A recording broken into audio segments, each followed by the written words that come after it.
DLSS 3 is announced, and I admit it took me a bit by surprise. The idea of creating new frames from existing ones isn't a new concept. It's something that programs like Rife can do pretty well, and which SVP can already do in real time with videos played on your PC. A few years ago, I used this sort of technology to double the frame rate of YouTube's oldest video, and got stuck. Check it out for examples of how framerate interpolation looks in practice. I suppose the two surprising things for me were, why hasn't this been done for games already, and why has it been featured under the DLSS name? And while I don't have any knowledge about DLSS 3 that you don't also have, I've got some thoughts on it that I'd love to share with you. Firstly, DLSS 2's techniques are not going anywhere. It still looks to be the method DLSS 3 uses to upscale images to higher resolutions. It's just that DLSS 3 then gets that result and combines it with the new generated frames to give the illusion of there being more frames per second than there actually are. With every trick, there's a trade-off, and with these new frames being generated, I can think of several issues that NVIDIA will want to address, or at least to minimize. The first is when it makes a mistake. When generating new frames, it inevitably has to make a guess at what's behind moving stuff, because it's a new frame from a unique perspective and so on. You can see a bad example of framerate interpolation getting it wrong just here. Very distracting. And it's particularly difficult to resolve motion that's behind complicated features, such as meshes or fences. But this problem has sort of been addressed by DLSS 3 by when this new frame is generated. They could have had these newly generated frames come after the latest rendered frame, but this would have introduced more image artifacts and horrible distracting stutters when it doesn't quite predict your mouse movements accurately enough, because using the previous frames can only get you so far. It doesn't look like NVIDIA has gone down this route with DLSS 3 though. Instead, it gets the last two frames rendered and draws one between them. This will greatly reduce image artifacts because it can call on detail that's present before and after the frame is meant to take place.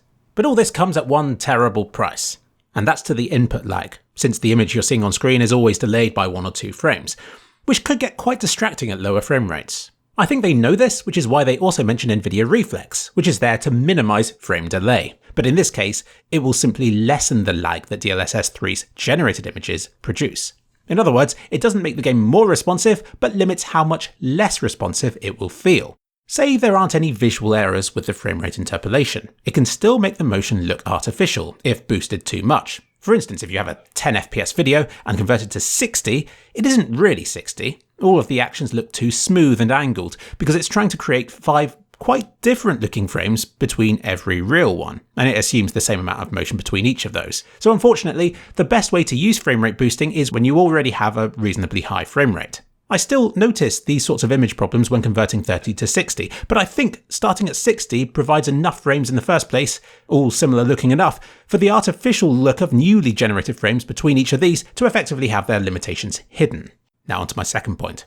If it's not upscaling, then why is it being put under the DLSS umbrella and not being marketed as its own separate feature? And I can actually think of reasons for why it should be DLSS beyond the usual marketing reasons. Right now, DLSS has different presets ranging from ultra performance to ultra quality, and it could be that DLSS 3 could help to extend this out further in both directions. If I'm honest, I can see its usage being most important with low frame rates, either to help low-powered systems to hit 60 FPS instead of 30, or to allow for ultra-high-quality ray tracing or resolutions on powerful systems, but at a more consistent frame rate. These lower frame rates are, of course, where input lag will be most noticeable, but I can imagine it would be suitable for slower-paced experiences, like for beautiful adventure games or for turn-based strategy. They showcase it in Flight Simulator, which I think would be the perfect thing to use it in. But I imagine that most people will use it to boost a 60 FPS game to 120 FPS, just to feel good about themselves. And this technology will, of course, confuse normal benchmarking methods in some way. Reviewers will hate it. I'll have to test it before I know for sure, but since it's only a superficial change to the frame rate and doesn't come with the improved responsiveness you'd expect from 120 FPS, in fact it actually lessens responsiveness, I'm not sure how much I'd use it for this reason. I know already that highly competitive players will want to disable the frame rate generation bit of DLSS 3 if it adds any sort of delay to the image, but they will still probably want to use the upscaling bit of the technology because that does genuinely boost frame rates. And obviously VR users will absolutely love DLSS 3's ability to boost image quality and frame rate.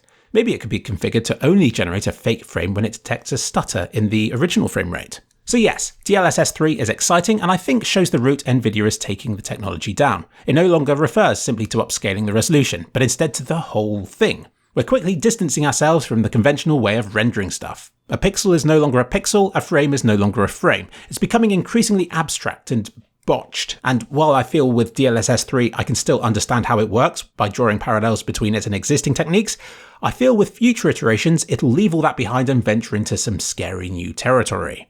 Beyond gaming, Nvidia are doing all sorts of amazing experiments with AI, many of which already look like magic to me. I expect these to gradually be integrated into DLSS as and when they're ready to do so. They may eventually generate images from abstract hints and sketches, allowing them to totally change the style of existing content to look however they want it to be. I don't know when it will get there, but eventually every pixel and every frame will be filtered and transformed by AI first before it even reaches your screen.